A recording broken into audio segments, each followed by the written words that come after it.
Hi everyone, welcome to another episode of the MIA podcast, where we explore this question of will Australian manufacturing return to the glory days of the 70s? And here to help us answer this question is Max Stenning. How are you? Good, John. Really happy to be here. Excellent. So Max, as with all our guests, absolute pleasure to have you on board. If you could just give a quick background of your company and what you do and sort of how they got in business as well. Yeah, sure. So look, I'm the executive general manager of a company called Smart Commercial Solar. So we're one of the largest commercial and industrial solar business in Australia. That's still 100% privately owned. All of our competitors in the space have all been bought by either private equity or electricity retailers. But simply put, we're an engineering, procurement, construction, operation and maintenance business, and we specialise in delivering large-scale solar systems behind the meter for our clients. So we see solar as the first step in our journey with clients, and we also look for other ways to reduce our clients' electricity consumption through things like battery storage, biodiesel generators, and even waste-to-energy generators we're getting into at the moment. And essentially our goal is to try and help our clients achieve 100% renewable energy. So some of the clients that we do work with, some brand names that you might be aware of. McCain Foods is a big client of ours. Carlton and United Breweries or Asahi Beverages, big client of ours. Other people in the food space like Pro10 Chicken. But a lot of our business is centered around supporting manufacturing or production type businesses.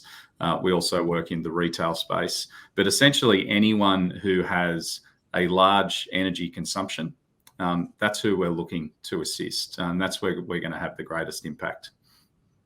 Yeah, perfect. So look, if you are listening, today is very much an energy conversation. And I think we both agree, Max, that, in the last, definitely in the last 12 months, we've seen a rising increase in energy, probably the last 24, but it's probably only catching up to people in the last 12 months as their contracts renew. I think it's a big concern for people in manufacturing. So let's first just have a quick discussion around how you are involved in manufacturing. You've mentioned a couple of food manufacturers, and let's eventually explore this conversation of where energy is, what the impact is for manufacturers, and I think what the future would be as well. Yeah, as you mentioned, energy is obviously a huge topic at the moment, especially in manufacturing. It's one of the largest overhead costs for a business. I think it's in the top 3 for most businesses. So making sure that you can get that under control is obviously a huge focus for a lot of businesses. But look, essentially for us, we assist a large number of manufacturing business in looking for ways to reduce their energy consumption and their reliance on fluctuating grid prices. Also, a lot of businesses these days have targets around reducing carbon emissions, and that's just not from a green perspective. It's also a commercial outcome as well, because a lot of these businesses are being asked what they are doing to reduce their reliance on fossil fuels. And businesses are starting to lose customers if they're not kind of going down this path. So we're trying to assist by reducing consumption, reducing carbon emissions, and then the reality of that is we are looking to ensure their long-term competitiveness in the space as well. So the types of manufacturing businesses we work with are in the food and beverage space. A lot of them. Plastics, paper, glass, aluminium, pharmaceuticals, furniture, and others as well. So we are looking for, we work with clients, and typically manufacturing clients are operating 6 to 7 days a week. and their load profiles typically match a solar generation curve really well. So solar works pretty perfectly to offset clients' electricity spend. Some of the customers we do work with, already mentioned, but Impact International is probably a good one to mention. They're a plastic tube manufacturer based in Smithfield in Western Sydney. We've installed a couple of systems on their sites, and they typically, the businesses they work with, a lot of them are in the cosmetics space. So they're filling tubes for makeup brands and sunscreens and those types of things. And their customers had been coming to them asking them what they've been doing in this space. So we've installed 2 systems on their sites to reduce around 40% of their energy consumption just with solar. And they're a customer that we'll come back to at some point in time to talk to them about storage, about biodiesel generators, and potentially other smart energy plays, so that we can further reduce the impact and reduce their reliance on traditional grid electricity, which is fluctuating. Because the thing that a business can do itself is, by generating as much of their energy consumption on their site behind the meter as possible, they're reducing the fluctuation of the remainder of their consumption. So typically we're at about 30 to 40% for solar, which leaves 60 to 70% that's fluctuating on the grid, which is starting to be a more a number that businesses can focus on to reduce further. Mm-hmm. Now, I just want to, I'll come back to that point in a minute, but I wanted to focus a little bit on that push for green, that sustainability layer in manufacturing. Now, obviously, it seemed to have initiated from a big social push, but there's also the government layers that are laid in that as well. So the clients you're working in, their clients, what would you say their push is from their end? Is it for them to be socially responsible to their B2C, or is it government, or mix of both? What would you see it as? Well, I think a lot of it's actually commercially focused, for the exact reason around what energy prices are doing around the world at the moment. We've seen in Australia that the adoption of renewables have actually reduced energy prices on the market, and it's a big subject at the moment around, well, what is causing volatility on the market. And it's an argument that we get into a lot, depending on what side of the fence that you sit in. For us, we're fairly holistic in what we think a future energy market should look like, and it should be balanced. It shouldn't be one way or the other. But what we've seen, and especially since 2017, when the Hazelwood power station closed, when that happened, we saw energy prices skyrocket on the wholesale market. And since then, since all of that hecticness kind of dealt with itself, the adoption of renewables in new generation coming onto the market has reduced energy prices on the market to a point about 18 months ago. We're at the cheapest energy prices on the wholesale market that we've been in about 10 years. And prices were looking like coming down further. Like we were seeing clients' energy contract prices cheaper than we've ever seen them. Now, what's caused the current fluctuations is announcements of more coal-fired power stations being closed.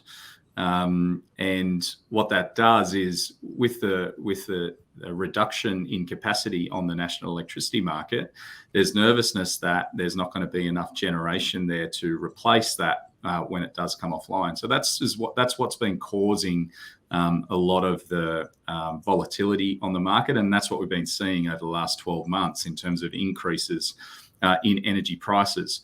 Now, so I think a lot of what customers and other stakeholders have been asking their their suppliers to be, why they've been asking them to move into the renewable space and do something in there, is because they are thinking about, well, if you don't do this and your overheads increase, then the price of your product is also going to increase. So we're probably not going to buy from you if your energy prices go up and you put your product prices up. And then with other stakeholders like shareholders in some of these businesses, they're thinking the same thing. They're thinking about the long-term viability of the business. And you've also seen that in the finance space, where a lot of the banks have decided to not fund any more of these fossil fuel projects because they don't believe in the long-term viability of those projects. So I think as much as it is obviously a sustainability piece as well, and there's some importance in that. But a lot of these customers and other stakeholders are thinking about long-term viability. Okay, that's interesting. I wasn't aware of that one. So, just with some of the rollouts that you are getting to the market as well, there's probably, I know in the early days of solar, there was a general perception that there was a fair bit of upfront cost to get solar/renewables up and running on premises. How do you've got obviously PPAs and all that rolling out these days. How, in layman's terms, how does that work for a manufacturer? Yeah, PPAs or power purchase agreements are probably the most popular choice of procurement method these days. And it's simply because, so a power purchase agreement in its simplest form is a contract to buy energy generated by the solar system that's installed on the site.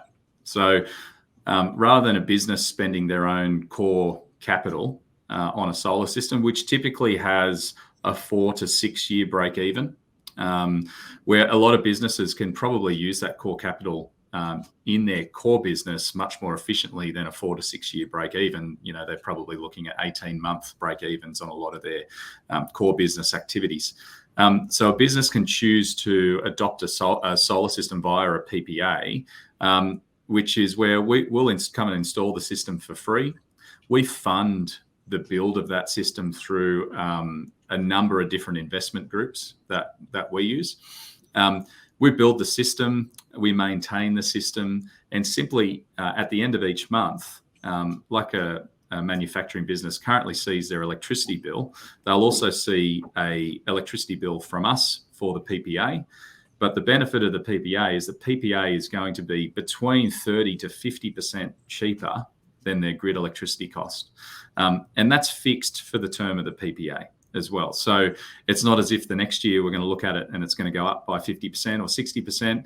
It stays consistent for the term. So terms for PPAs can be as short as 3 or 5 years. Obviously, the shorter the term, the higher the PPA price will be. But they can be out, and we've signed PPAs as long as 30 years. And large corporate manufacturers have looked at 30-year PPAs because they're trying to get the cheapest cost of electricity as possible. And they also trust in the technology. The technology has a long asset life as well. And if we're maintaining the system year on year, the system should continue to perform over the long term. So PPAs are great. We do a lot of PPAs. They take away that capital hurdle, as you mentioned. Although solar is much more cost effective these days, definitely. And I would imagine a lot of manufacturers, if not all of them, have looked at solar at some point. And they've probably looked at it and gone, it doesn't quite stack up for us, or maybe the capital was too high. I'd challenge them to have a look at it these days because we haven't, or we're yet to find a situation where we can't make a solution work for a manufacturer. So it's definitely something they should all be doing. Imagine energy being essentially a fixed, predictable cost on your balance sheet. Yeah, something that can be budgeted. Yeah, exactly. Well, a lot of our customers think, well, where's the catch?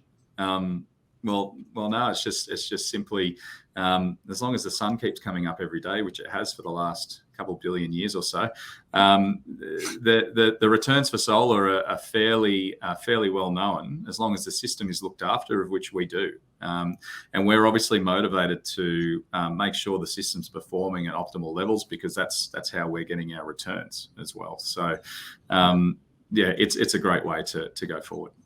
Win-win. And I guess we're about to enter, I think it's El Nino, whichever one, the drought period. So there's likely to be more sun around. So there you go. Yeah. So one of the challenges for Australian manufacturing, I would say since the 70s, has been our competitiveness against world markets in terms of cost of production. How do you see the energy cost fitting into that advantage? So just to recap, like a lot of the conversations we're having with manufacturers is the fact that we are more expensive with some items is it's just the way it is, because we have generally a higher quality and people are paid to pay more for that. But I think the angle I'd like to look at is that if energy costs are reducing, does that make something that was traditionally maybe not as competitive become more competitive in the world market? Yeah, and I think that's what we touched on a little bit earlier, around long-term competitiveness, and obviously energy pricing being a massive overhead for a lot of these businesses. It's obviously been tough to compete with the Chinese manufacturers due to their sheer volume and scale. But I think, as you mentioned, like more and more Australians, they do want to support local businesses as well. So I think if energy prices stabilise and we're able to do a lot more with companies by installing generating assets behind the meter on their sites, to combat a lot of that volatility, I think manufacturing competitiveness can start to return. That paired with people wanting a different option to an overseas option these days, and politically, maybe we don't want to be tying ourselves to certain regions as much as we probably have traditionally. I think manufacturing in Australia can have a strong future if we continue going down this path and looking for ways to reduce energy costs. Yeah, especially as we're seeing a bit of a surge in Generation 4 of manufacturing, where there is more of a reliance on automation and the technological layer. That implies that it's going to require more energy to run. And I think as a byproduct, if energy is more competitive, then the cost of rolling out such technologies should be, the cost of running such technology should be reduced as well. Correct. Okay. So where do you see smart commercial solar, your involvement in manufacturing shifting in the future of your business, where you can help more or provide more? Yeah, well, I think we'll continue to assist manufacturing businesses in the solar space for the near future. That's a no-brainer exercise for most businesses. We see it as the first step in our relationship with a client.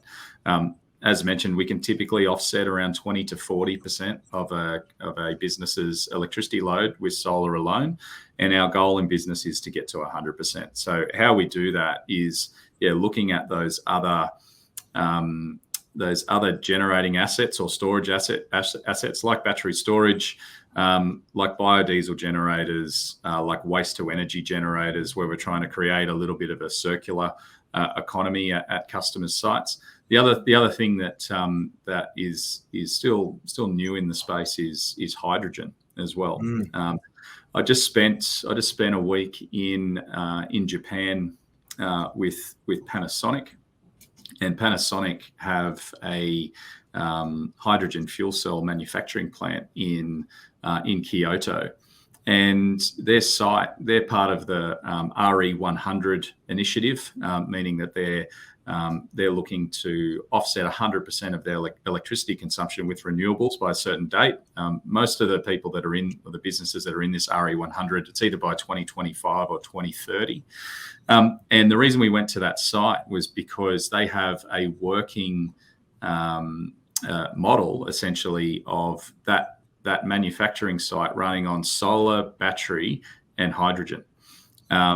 So 100% of their needs at that site are being looked after by that system. Not going to say the hydrogen is the most financially sensible solution right now. There's still a ways to go on that, but it was cool to see the integration of those technologies and how that can work at a heavy manufacturing site that they have there. So that's going to be another piece of the puzzle as well. When we're considering, a lot of the time, obviously solar generates majority of its power in the middle of the day.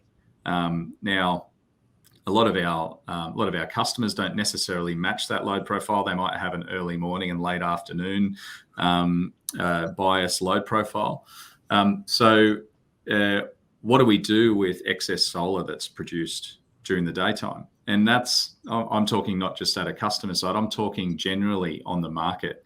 There's probably something to be said about, putting that excess solar into batteries, which is one way you can do that. But batteries like to be cycled every day. So you want to charge and discharge that battery every day. And then the secondary piece of that would be potentially using that excess solar to put through an electrolyzer to create hydrogen. Which can be stored for a period of time as well. So that's I think our involvement will be continuing to find new ways to continue offsetting more of a customer's energy consumption, starting at 30 to 40% and trying to get up to 100%. There's also other things that we can do around optimizing how a customer uses their energy as well. Turning loads on and off at certain times. There are opportunities on the energy market where if a customer can turn their load off or charge or discharge a battery at certain times, they're able to earn revenues on the wholesale market. And that might be if they've got a battery, charging when power is cheap and discharging when power is expensive and earning a revenue there. Utilizing other opportunities like FCAS, which is the frequency market. Prices on the energy market can go as high as $14,000 a megawatt hour. Now, there's opportunities. If a customer has a battery, they could be selling energy into the market at $14,000 a megawatt hour, and revenues start to grow pretty quickly off the back of that. So we're already looking at a number of solutions in that space at the moment, but I think that's going to be more commonplace in the next couple of years. Yeah.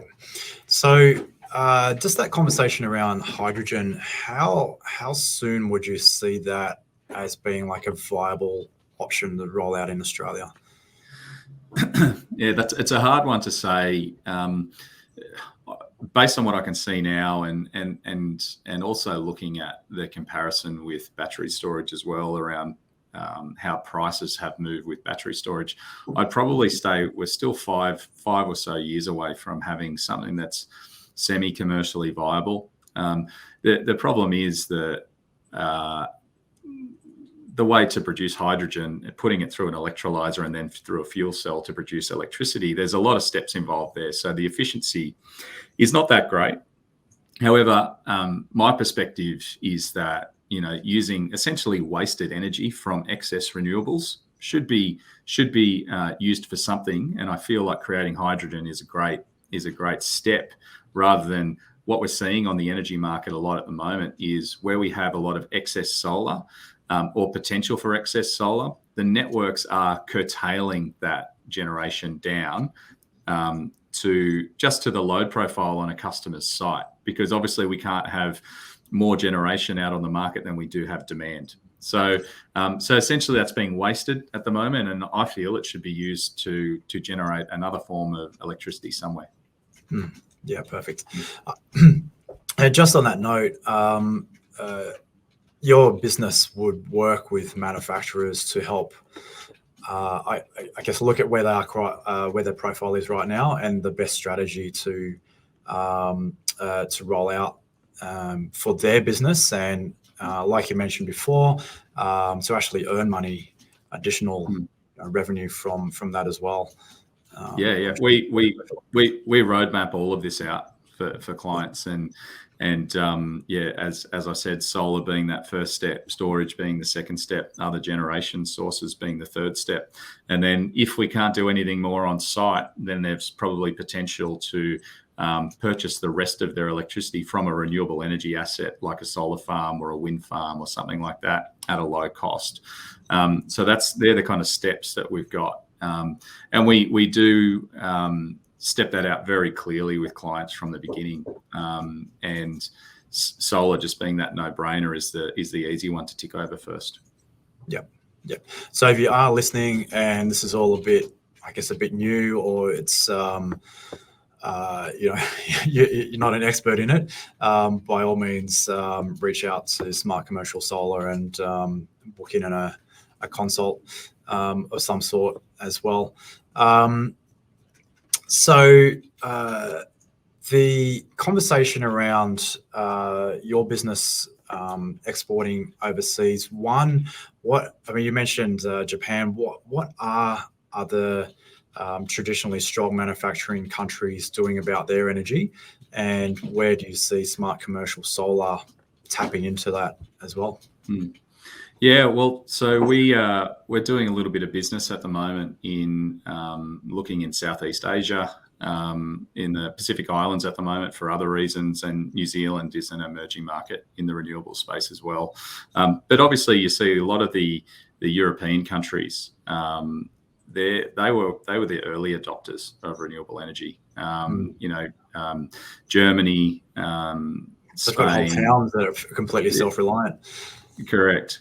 So we've been able to see around the world of what a large mix of renewable energy can do to support manufacturing, and I think that we can take that as a model here.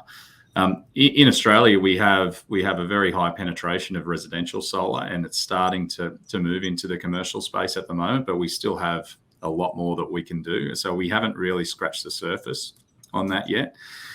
Whereas over in Europe, they have a lot more utility scale than we do here. So the big solar farms, big wind farms, and they're obviously doing a great job in reducing energy prices over there to support that manufacturing industry.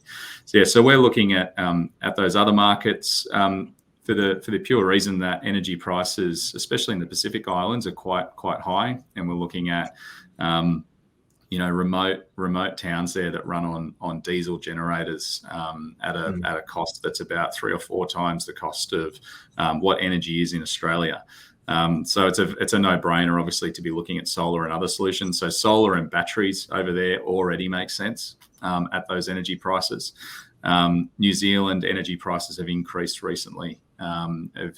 Typically in that market, their energy prices have been quite cheap, and they're quite renewables heavy over there already because they have a big hydro generation capacity over there. And so what that means is, that there's also no incentives for renewables over there, which is kind of great, because we're seeing that market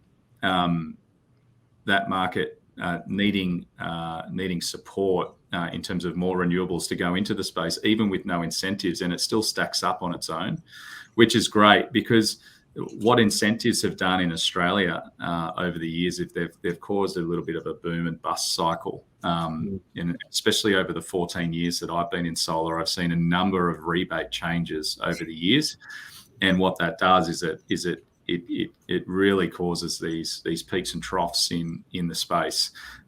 Things have tended to settle over the last few years because we haven't had any changes in the current way we do things, which is great, because we've got a market that we understand what the size of the market is. We can actually plan for it, and there's no outside influences at the moment, and there's very little incentive still available at the moment. So it is a pure market. It's our competitor is essentially the electricity market. If we can deliver power cheaper than the energy market can deliver, we've got a customer. we've got a solution that we can help with. So it's the same thing in other markets where energy prices are higher than what we can deliver for. We've got an opportunity, and that's where we're looking overseas. Yep, excellent. And just on that point before about New Zealand, I mean, they've traditionally been a relatively strong manufacturer. They've sort of been in and out of manufacturing, but have you seen that lower, more competitive energy costs help them in any way, or? Well, we're seeing a lot of our Australian customers are setting up operations over there as well. So, I mean, that wouldn't be a decision that's just made, we just want to go and set up in New Zealand. I think a lot of that comes down to what are the market forces around that. Can we be competitive by setting up in New Zealand? What does the opportunity look like? And so with that, I believe lower energy prices are a consideration for where businesses are setting up, definitely. And so, it shows that there's obviously an opportunity in Australia still if we can get that energy price under control. Yep. So you wouldn't be setting up in South Africa or Lebanon or something like that? No, definitely not. Definitely not South Africa. Yeah, I mean, are they looking into these options, or they just got other priorities at the moment? South Africa, you're talking about, or it's a difficult one. Obviously, they're going through a period at the moment that's pretty sad in terms of what they're having to deal with. Rolling blackouts kind of on a daily basis for the last period of time. It's very tough. I mean, that impacts life, not just business. That impacts life. So there is obviously an opportunity to try and find solutions for that, but I think there's probably other political issues that are probably holding up a lot of those things as well. So we have thought about what we could do to support that country as well and provide solutions. But like I said, I think there's probably other things at play that are probably stopping the pace at which something could be done. Yeah, definitely. Yeah, not an easy jump in and set up business solution. So, no. Very complex market. Yeah. Look, so what would you say is your advice to businesses in manufacturing right now? Yeah, look, I think I mentioned it before. I dare say that majority of manufacturers have looked at solar at some point in the past. They would have looked at it if they haven't done anything at the moment. They would have thought back then that it doesn't make sense. It doesn't stack up. The capital spend is too high. The return on investment is too long, and they couldn't see the benefit fast enough. So, I think the advice I would give them is to relook at it now. Solar is the cheapest it's ever been. There are smart financing solutions like PPAs that businesses can look at where they don't need to spend their core business capital. They can gain a cheaper electricity price simply by adopting solar under a PPA with no capex, everything looked after. So my advice would be to start their journey there. What is going to ensure their long-term competitiveness is if they can reduce their reliance on grid electricity as much as possible. And step one is with solar. From there, we can start doing some really cool things around battery storage and other generation sources. And if businesses do it under a PPA, it's very easy as technology and as these other applications become more financially sensible, it's easy to tack those onto a PPA as well. So my advice would be just to jump back in and have a look, and it definitely wouldn't hurt to see what it looks like for their business now. Yeah, perfect. And look, obviously there are a few players in the Australian market, but let's focus on yours today. So for those who do want to reach out to Smart Commercial Solar, what's the best way to get in contact, or what's your website and how they get in contact with you? Yeah, the website simply smartcommercialsolar.com.au. You can send an inquiry through to contact@smartcommercialsolar.com.au. And if you do that after listening to this podcast, just mention my name, and I'd be happy to have a conversation with you and talk you through what your options are. Perfect. And look, I love this conversation because it feeds into so many layers of manufacturing. There's the cost of manufacturing. There's the essentially the green tick. So locally and internationally, we're covering a few more areas as well. And there's the environmental layer as well, where we're looking at the future of manufacturing as it progresses into Gen 4, maybe a Gen 5 as well. So I think a very, very exciting topic. So Max, thank you very, very much for coming on board today. Do you have any final advice, or you feel that you've covered it? Yeah, I think that I've covered it. Look, I think there's definitely a future there in manufacturing in Australia. We can get things under control through measures like this. And obviously, yeah, reach out if you've got any other questions. Happy to answer them. Get in touch and we can have a chat. Sounds good. Once again, thank you very much, Max. So for those who are listening, not watching, we'll have the link in the show notes as well. But just a reminder, so Max from Smart Commercial Solar, thank you again for coming on board, and thank you again to our listeners, the MIA podcast. We'll see you in another episode. Thank you very much. Thanks, John.